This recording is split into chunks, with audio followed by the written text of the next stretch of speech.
Hello everyone, আমি mummy আর তোমরা দেখছো বিজনেস লাইফের পক্ষ থেকে নতুন আরও একটি ব্লগে অনেক ওয়েলকাম জানাচ্ছি। এখন বাজে দুপুর 3:30 মতো। তো আমি এখন ছাদে এসেছি জামা কাপড়গুলো তুলতে। আর আজকে আমাদের বাড়িতে একজন এসছে, কারা এসছে দেখাবো চলো। ছাদের মধ্যে মাটি দিয়ে দিয়ে জল জমিয়েছে, এই যে এত জল জমে রয়েছে, এদিকেও এত জল জমে রয়েছে। আমাদের মাটি দেয়া রয়েছে, যদিও মাটি দিয়ে চট দিয়ে কে জানে কি করেছে, নীল নীল হয়ে গেছে ছাদটা, হালকা হালকা নীল নীল মতো। এই যে অর্ধেকটা জল আছে আর অর্ধেকটা শুকনো। সকালবেলা বেশ কিছু জামা কাপড় কেচে ছাদের উপর মেলে দিয়ে গিয়েছিলাম। সেই জামা কাপড়গুলো এখন আমি তুলতে এসেছি। প্রথমে চাদরটা তুলে নেব। চাদরটা এইভাবে দিয়েছি কারণ লম্বালম্বি করে যদি দিতাম তাহলে চাদরটা নিচে ঝুলছিল আর জল লেগে যাওয়ার ভয় ছিল। আর এই চাদরটা তুলতে তুলতেই আমার দেখো চাদরটা এক কোণা ভিজেও গেল জলের মধ্যে পড়ে গিয়ে। আর সাথে সাথে এই সাইডগুলো আমি সব কটা জামা কাপড় তুলে নেব। আর ছাদের মধ্যে দড়িতে ক্লিপগুলো লাগিয়ে রেখে দিচ্ছি। ক্লিপ লাগালে কি হয়, খুব ভালো হয়, জামা কাপড়গুলো আর পড়ে যায় না। সেজন্য ক্লিপটা লাগিয়ে রাখা, তা না হলে বারবার হাওয়া দেয় তো ছাদের উপর পড়ে যাওয়ার ভয়টা থাকে। আর যে কটা জামা কাপড় কেচেছি সবগুলো তুলে নেব। তুলে নিয়ে চলো নিচের দিকে যাওয়া যাক।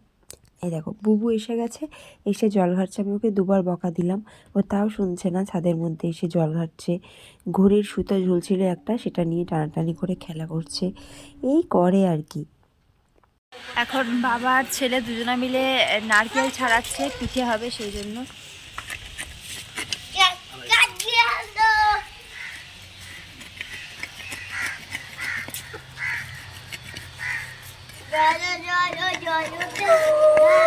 নারকেলে বাবা পিঠে খাবে, পিঠে ভাবলাম বাড়িতে আত্মীয় স্বজন এসছে, মানুষজন, তাদেরকে পিঠে করে খাওয়াবো। দেখো মানে তাদের থেকে পিঠে বানিয়ে আমি খাবো। নিজে করে খেতে পারে না, খালি করে দাও খাবো।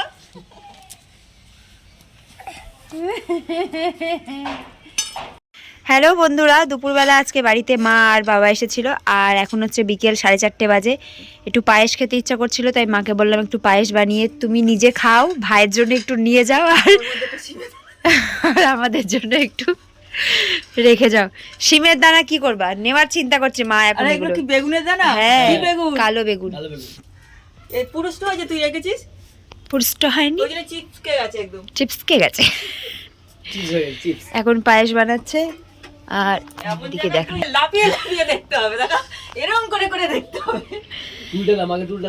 গ্যাসের এটা অনেক উঁচু, তো আমি লম্বা, সেই হিসেবে আমার গ্যাসের টেবিল ঠিকই আছে। তোমরা বেটে হলে সেই দোষ কি আমার, তাই তো? আমার বর লম্বা বউয়ের জন্য উঁচু গ্যাসের টেবিল বানাইছে। যারা বেটে তাদের ফল্ট, এটা আমার আর আমার বরের ফল্ট না। আবার বিদায় টাইম, মিষ্টিদের বলে আসে ছ্যা ছ্যা ছ্যা।